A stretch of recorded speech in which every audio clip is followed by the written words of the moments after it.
Jimmy Uso solo Sikoa कब तक तुम लोग ऐसे रोमन रेंज की बदुआ मजदूरी करते रहोगे।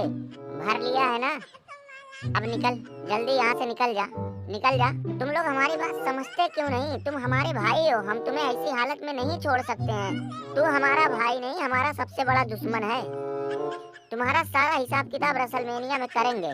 तुम दोनों हमारी बात समझते क्यों नहीं हो? जब तक रोमन रेंज के साथ रहोगे कुत्तों की तरह पिटते ही रहोगे। और मुझे तो डर इस बात का है कि कहीं कल को रोमन रेंज तुम दोनों को ही ना बैल की जगह ना दे दे। और मुझे देखो, जब से मैं मंडे नाइट ड्रॉ पे गया हूँ चारों तरफ सिर्फ हमारा ही जलवा है। हाँ, तुमने तो वर्ल्ड कप जीत लिया है, चुपचाप यहाँ से निकल जा, अब हमारा दिमाग खराब हो रहा है। अरे भाई सैमी ज़ैन, अब तुम ही इन्हें समझाओ। रोमना ने पता नहीं क्या इन्हें खिला पिला दिया है कि ये तो उसके पक्के वाले अंधभक्त बन गए हैं, उसके खिलाफ कुछ सुनने को ही तैयार नहीं है। सोलो सिकोवा, बात को समझो। जिम्मी ऊसो के चक्कर में रहोगे तो ये भी तुम्हें अपने जैसा ही बना देगा। इसका तो टाइम धीरे धीरे खत्म हो रहा है, लेकिन तुम तो यंग हो, तुम्हारी तो अभी कुछ करने की उम्र है। लेकिन रोमन रेंज के साथ जब तक रहोगे वो तुम्हें कभी आगे बढ़ने नहीं देगा। और लगातार तुम मैच पे मैच भी हारे जा रहे हो। ये सब रोमन रेंज की वजह से हो रहा है, वो सिर्फ तुम्हें बलि का बकरा बना रहा है। अरे हमें देखो ना, हमारा कितना जलवा है। हाँ हाँ, सही कहा, इस साल का तो रॉयल रंबल तुम ही ने तो जीता है, और सेत्रालिन को वर्ल्ड हैवीवेट चैंपियनशिप के लिए चैलेंज भी कर दिया है। अपना तो मैच जीत नहीं पाते हो, चले हो हमें कहने।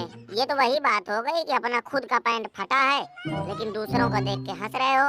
ये उसको कोई फायदा नहीं है, रोमन रेंज ने इनकी आंखों पे अंधभक्ति का पट्टा बांध रखा है। कोई बात नहीं सैमी ज़ैन, कोई बात नहीं।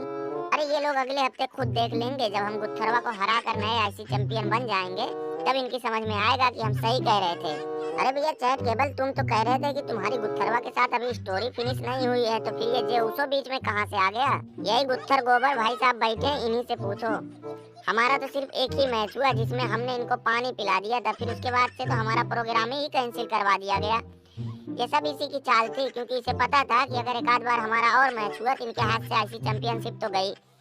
और ये अपने लिए आसान आसान टारगेट ढूंढता रहता है कि जिनको ये आसानी से हरा सके। अरे एक बार हमें और मौका मिल जाए, फिर देखो हम इनका क्या करते हैं। तुम अब कुछ नहीं कर सकते हो, तुम क्या पूरा WWE मिल के हमसे चैंपियनशिप नहीं ले सकता है, क्योंकि मैं चैंपियनशिप पे फेविकोल लगा के बैठ गया हूँ। अरे एक बार मौका देकर तो देखो ना, जड़ से उखाड़ लिया तो कहना। और डेमियन प्रीस्ट, तुम कलुआ के पीछे हमेशा क्यों पड़े रहते हो? अरे यार अब मैं तुमसे क्या बताऊं, ये कलुआ जब से जजमेंट डे में आया उसकी नजर सिर्फ रिया रिप्ली के ऊपर है। अब यार तुम खुद सोचो, इस लंगूर के हाथ अगर अंगूर लग गया तो हम लोग क्या करेंगे? कमरे के बाहर चौकीदारी करना, और क्या करोगे? वैसे भी तुम लोगों के हाथ से बहुत जल्दी चैंपियनशिप जाने ही वाली है, क्योंकि तुमासो खाचा और जानी गर्गेनो तो तुम्हारे पीछे हाथ धोकर ही पड़े हुए हैं।